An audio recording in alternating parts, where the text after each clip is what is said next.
Hello everyone. तो अगर हम लेक्चर कैडर फिज़िक्स जो आज हुआ था एग्ज़ाम उसको कंपेयर करें प्रीवियस ईयर के साथ, तो ये वाला जो पेपर था वो बहुत इजी आया हुआ था। ठीक है, तो वो प्रीवियस ईयर के साथ अगर कंपेयर कर रहे हैं तो ये इजी आया हुआ था पेपर। अब इसके नेक्स्ट सॉल्यूशंस हम डिस्कस करते हैं। Question number 29, in a AC Josephson effect on applying the biasing voltage V, the frequency of the current will be. अब देखो, अगर हम AC जोसेफसन इफेक्ट में देखें, करंट किसके इक्वल था? I is equal to I naught sine 2EV/h cut T plus delta naught. अगर हम इसको कंपेयर करें, I is equal to I naught sine omega T plus delta naught, तो omega की वैल्यू देखो कितनी आ गई है, 2EV/h कट। ये फ्रीक्वेंसी ही तो है, ठीक है, ये फ्रीक्वेंसी ही है, तो यहाँ से ऑप्शन ए क्या हो जाएगा? करेक्ट हो जाएगा। ठीक है, तो देखो ये AC जोसेफसन इफेक्ट से डायरेक्ट क्वेश्चन आया हुआ था।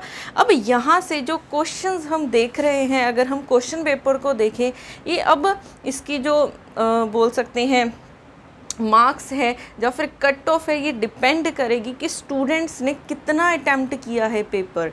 ठीक है, तो ये मत सोचना कि पेपर अगर इजी आया है तो इसकी कट ऑफ ऊपर चली जाएगी, बट अगर क्वेश्चन पेपर स्टूडेंट्स ने कम अटैम्प्ट किया है तो कट ऑफ नीचे भी रह सकती है। ठीक है, हम आगे चल के पूरे पेपर का एनालिसिस करेंगे प्रीवियस ईयर पेपर के साथ, फिर हम देखेंगे कि ये ईजी आया हुआ था या फिर टफ आया हुआ था। जो भी क्वेश्चन अब तक हमने सॉल्व किए हैं ये डायरेक्ट कॉन्सेप्ट में से क्वेश्चन पूछे जा रहे हैं, तो अब तक तो ये क्वेश्चंस बहुत ही ज़्यादा इजी आए हुए थे। ठीक है, अब कंप्लीट पेपर का एनालिसिस करेंगे, तब हमें पता चलेगा कि ये पेपर टफ आया था या फिर इजी आया था। तो नेक्स्ट क्वेश्चन डिस्कस करते हैं। Question number 30, for a 3-dimensional crystal having n primitive unit cells with the basis of p atoms, the number of optical branches is। इसके लिए हमने एक टेबल याद किया था। ठीक है, वो टेबल हम एक बार देख लेते हैं। वो टेबल क्या था? अगर किसी में p नंबर ऑफ एटम्स है, ठीक है, किसी में p number of atom basis है, तो अगर हम 1D की बात करें, डायमेंशंस हैं, ठीक है, 1D की बात करें, फिर 2D के लिए, फिर 3D के लिए, ये हो जाएंगी अकॉस्टिकल, ठीक है, ये हो जाएंगी टोटल, और फिर हो जाएंगी ऑप्टिकल। तो अगर हम 1D की बात करें तो टोटल कितनी होंगी? P। ठीक है, अगर 2D की बात करोगे तो 2P, अगर 3D की बात करोगे 3P। Total number of branches अगर 1D के लिए है P, 2D के लिए 2P और 3D के लिए 3P।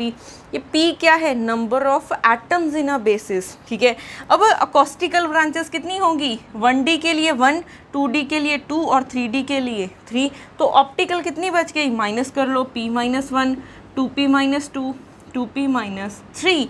अब यहाँ पे 3-dimensional के लिए पूछा है, तो 3-dimensional के लिए ऑप्टिकल ब्रांचेस 3P-3 हो जाएगा।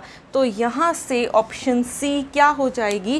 करेक्ट हो जाएगी। तो ये भी डायरेक्ट क्वेश्चन पूछा हुआ था। ठीक है,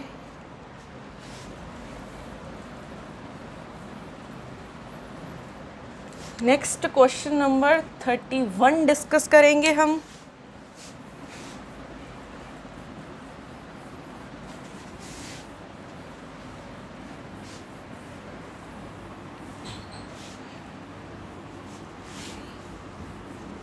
क्वेश्चन नंबर 31 लिख लेते हैं।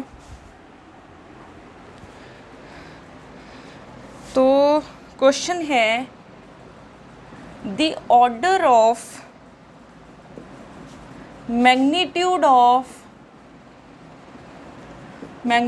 Of the energy gap of a typical superconductor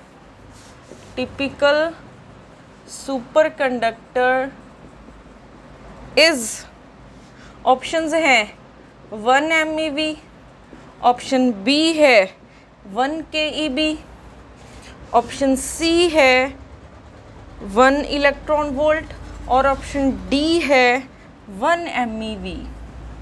ठीक है, उसके बाद नेक्स्ट क्वेश्चन लिख लेते हैं, question number 32। The separation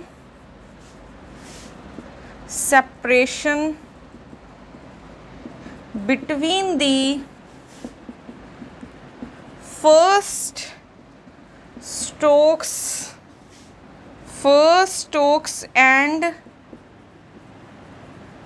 corresponding anti-Stokes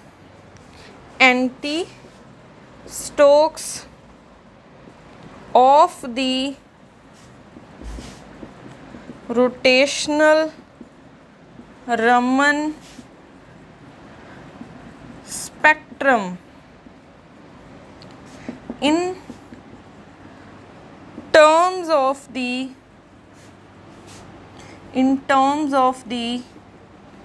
rotational constant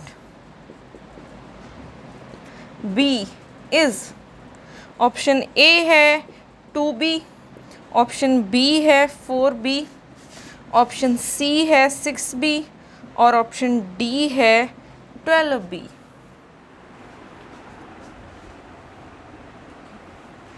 next question है, the order of magnitude of the energy gap of a typical superconductor is. तो superconductor में जो एनर्जी गैप होता है, ठीक है, वो किस ऑर्डर का होता है, ये हम कंडेंस मैटर में कर चुके हैं। इसका डायरेक्ट रिजल्ट याद करने को मैंने बोला था, इसका जो ऑर्डर है वो 1 MeV होता है। ठीक है, एनर्जी गैप का ऑर्डर 1 MeV होगा, तो यहाँ से ऑप्शन डी करेक्ट हो जाएगा। ठीक है, उसके बाद हम आते हैं क्वेश्चन नंबर 32 पे। क्वेश्चन क्या है, the separation between the first Stokes and the corresponding anti-Stokes of the rotational Raman spectrum in terms of rotational constant B। तो अगर हम रमन स्पेक्ट्रम की बात करें, मैंने आपको बोला था कि एक आपने डायग्राम याद रखनी है। ठीक है, वो डायग्राम देखो कौन सी थी, वो डायग्राम ये थी, ये होता है रेले स्कैटरिंग, रेले फंडामेंटल लाइन भी बोल सकते हैं इसको, फंडामेंटल लाइन। इस तरफ होंगी स्टोक्स और इस तरफ होंगी एंटी स्टोक्स। ठीक है, फिर ये ऐसे लाइंस होती हैं। ठीक है, ये दोनों इक्वल डिस्टेंस होती हैं, फिर ऐसे चलता जाएगा ये। अब हमने एक रिजल्ट याद किया था, वेव नंबर में डिफरेंस ये इक्वल था B4J + 6। अगर आप इस लाइन, ठीक है, ये क्या है, इसके लिए J की वैल्यू 0 होगी, इसके लिए भी J की वैल्यू 0 होगी, इसके लिए J की वैल्यू 1, इसके लिए V1। अगर J की वैल्यू 0 रखोगे तो कितना आ जाएगा, 6B। तो ये वाली लाइन 6B पे प्रेजेंट है, ये भी लाइन 6B पे प्रेजेंट है। तो यहाँ से, क्योंकि ये तो 0 पे प्रेजेंट है, ठीक है, ये फंडामेंटल लाइन है तो 0, तो यहाँ से यहाँ तक, क्योंकि ये क्या है, डेल्टा न्यू बार, ये वेव नंबर है। ठीक है, वेव नंबर डिफरेंस है, तो दो लाइंस में, यहाँ से ये भी दो लाइंस में है, ठीक है, ये भी दो लाइंस है तो इनमें डिफरेंस ये होगा, ये भी दो लाइंस है तो इनमें भी डिफरेंस ये होगा। ये कौन सी लाइंस में डिफरेंस होता है, 2 कॉन्जिक्यूटिव लाइंस, ये दोनों कॉन्जिक्यूटिव हैं, ये दोनों कॉन्जिक्यूटिव हैं। ठीक है, ये और ये कॉन्जिक्यूटिव नहीं है, साथ वाली कॉन्जिक्यूटिव होती हैं। तो अगर हम नेक्स्ट J की वैल्यू 1 रखें, J की वैल्यू 1 रखो तो कितना हो जाएगा, B4 + J, तो ये हो जाएगा 10B। तो ये वाली लाइन 10B पे प्रेजेंट है, ये वाली लाइन 10B पे, 10 - 6 4। तो हम ये देख सकते हैं, यहाँ से यहाँ तक का डिस्टेंस 6B, यहाँ से यहाँ 6B, यहाँ से यहाँ 10 - 6 4 हो जाएगा, 10 - 6 4B हो जाएगा। अब देखो ये क्योंकि इस तरफ वाली स्टोक्स लाइंस है और इस तरफ वाली एंटी स्टोक्स लाइन है, तो ये फर्स्ट स्टोक लाइन है, ये सेकंड है, ऐसे चलते जाएगा। इस तरफ देखोगे ये फर्स्ट एंटी स्टोक लाइन है, ये सेकंड एंटी स्टोक लाइन है। मैंने आपको सिर्फ ये डायग्राम याद रखने को बोला था। अब क्वेश्चन देखो क्या आया है, डिफरेंस सेपरेशन पूछा है फर्स्ट स्टोक लाइन से, ठीक है, फर्स्ट स्ट्रोक लाइन और उसके corresponding first anti stroke line में क्या डिफरेंस है, तो इतना डिस्टेंस पूछा है, ठीक है। कई बच्चों ने यहाँ पे मिस्टेक की होगी, वो मिस्टेक क्या, उन्होंने सोचा कि फर्स्ट, ठीक है, फंडामेंटल उन्होंने सोचा ही नहीं कि फंडामेंटल से है ये, उन्होंने सोचा कि सेपरेशन देखो, फर्स्ट स्ट्रोक लाइन का 6 भी है, एंटी स्ट्रोक का भी देखोगे 6 भी, तो आंसर आपने 6 भी टिक कर दिया होगा। बट नहीं, क्वेश्चन को रीड करो ध्यान से, the separation between the first stroke line और and the corresponding anti stroke of the rotational Raman spectrum, first stroke और फर्स्ट एंटी स्ट्रोक लाइन के बीच में सेपरेशन, ये 6 भी ये 6 भी, तो टोटल 12 भी हो जाएगा। तो यहाँ से ऑप्शन डी करेक्ट हो जाएगी। इस पे भी काफ़ी बच्चों ने मिस्टेक की होगी, आपने आंसर 6 भी लगाया होगा, बट इसका आंसर 6 भी नहीं है, इसका आंसर 12 भी है। तो ऐसे आपने ध्यान रखना था, तो सिर्फ डायरेक्ट ये याद रखना था, ठीक है, और क्वेश्चन हो जाना था इसका।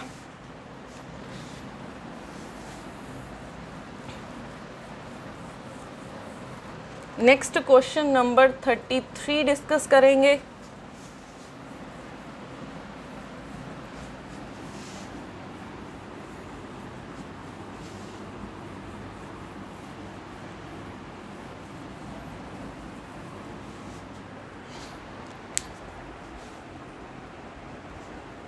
नेक्स्ट क्वेश्चन लिखते हैं, question number 23, of the following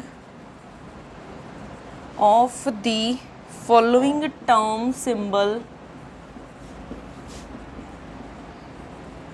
of the NP square atomic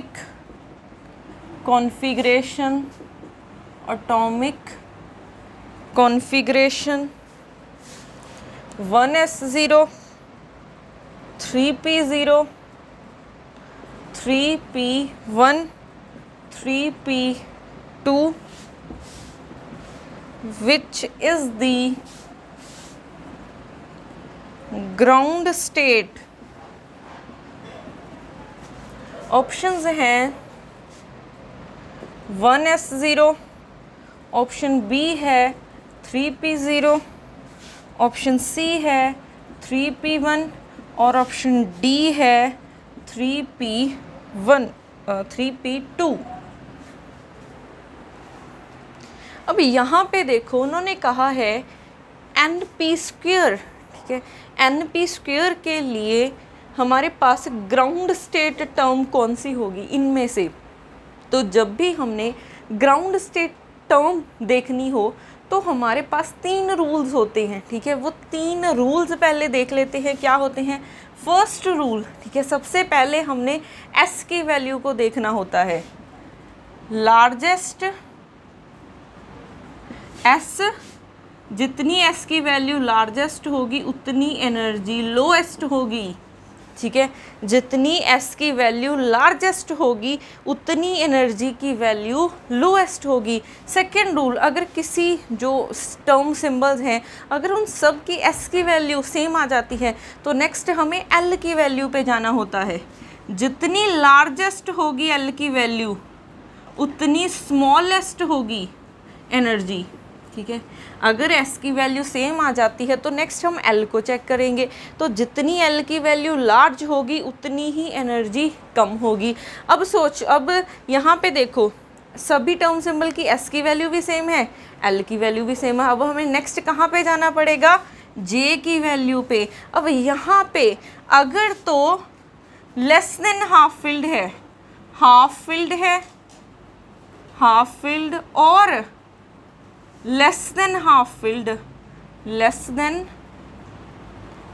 field,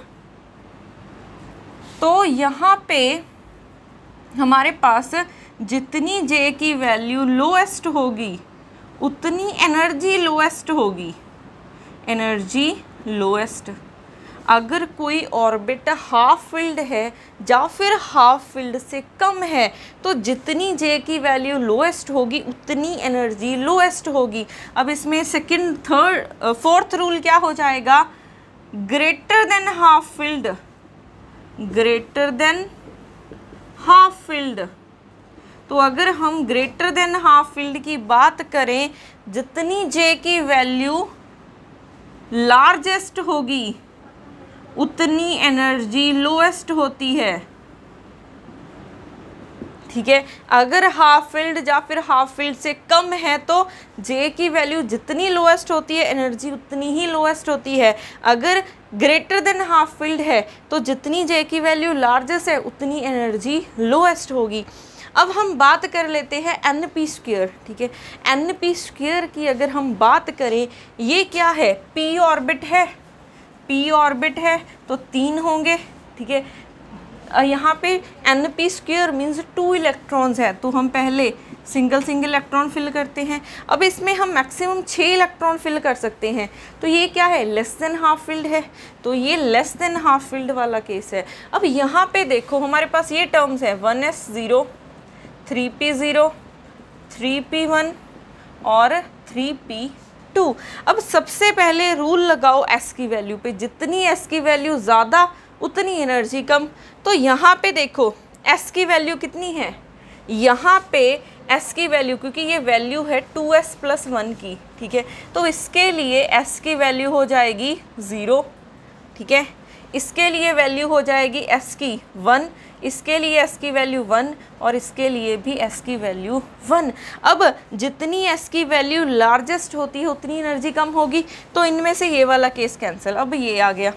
अब तीनों में s की वैल्यू सेम है। नेक्स्ट हमें कहाँ पे जाना पड़ेगा, ग्राउंड स्टेट एनर्जी देखने के लिए L पे। जितनी L की वैल्यू लार्जेस्ट है उतनी एनर्जी कम होगी। तो L की वैल्यू देखो, इसके लिए L की वैल्यू 1 होती है, इसके लिए भी L की वैल्यू 1, इसके लिए भी L की वैल्यू 1, तो सभी के लिए L की वैल्यू भी सेम आ गई है। अब S और P से हमें नहीं पता चला कि कौन सी ग्राउंड स्टेट होगी, अब हमें J की वैल्यू पे जाना पड़ेगा। ये क्या है, लेस देन हाफ फील्ड है, तो जितनी J की वैल्यू लोएस्ट होगी उतनी एनर्जी कम होगी। सबसे पहले यहाँ पे हम क्या निकालते हैं, J की वैल्यू निकालते हैं, तो ये J की ही वैल्यू होती है। J की वैल्यू 0 है, J की वैल्यू 1 है, J की वैल्यू 2 है, तो जितनी J की वैल्यू लोएस्ट उतनी एनर्जी कम होगी। तो ये हो जाएगा हमारे पास ग्राउंड स्टेट का, ठीक है, टर्म सिंबल। तो कौन सा है, 3p0। तो यहाँ से ऑप्शन बी क्या हो जाएगा, करेक्ट हो जाएगा, ठीक है। तो हमें सिर्फ ये 4 रूल्स पता होने चाहिए और ये क्वेश्चन हो जाना था।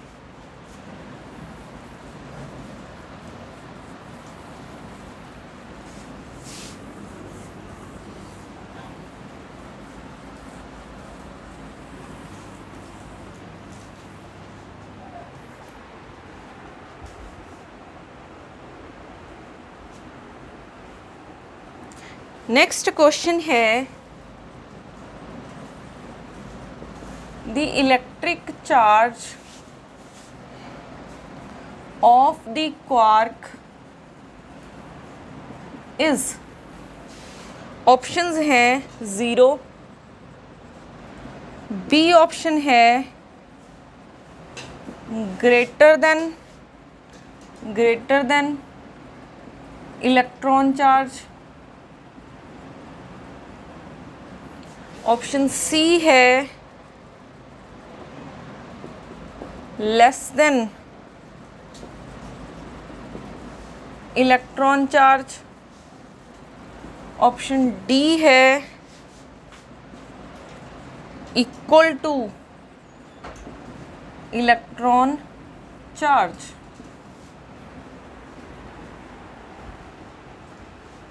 तो अगर हम इस क्वेश्चन को देखें, the electronic charge of quarks, तो हमारे पास 6, ठीक है, 6 टाइप के क्वार्क थे, अप डाउन, ठीक है। अगर हम इसको ऐसे लिखें, ठीक है, ये क्या हो जाएगा, चार्म अप टॉप, ठीक है, फिर हो जाएगा बॉटम डाउन, बॉटम स्ट्रेंज, ठीक है। अगर हम इनकी बात करें, इनका चार्ज होता है 2/3 इलेक्ट्रॉन और इनका होता है -1/3 इलेक्ट्रॉन। तो इलेक्ट्रॉन का 2/3 पार्ट, ठीक है, इन चार्म अप और टॉप क्वार्क का चार्ज इलेक्ट्रॉन का 2/3 होता है, तो इलेक्ट्रॉन के चार्ज से तो कम ही है। अगर हम इनका देखें, ये 1/3 है, ठीक है, इलेक्ट्रॉन के चार्ज का 1/3 है, किसका, डाउन बॉटम और स्ट्रेंज का। तो सभी क्वार्क्स का चार्ज क्या है, या तो 2/3 है या फिर 1/3 है, तो ये लेस ही है इलेक्ट्रॉन के चार्ज से, ठीक है। तो यहाँ से less than electron charge, option C क्या हो जाएगा, करेक्ट हो जाएगा, ठीक है।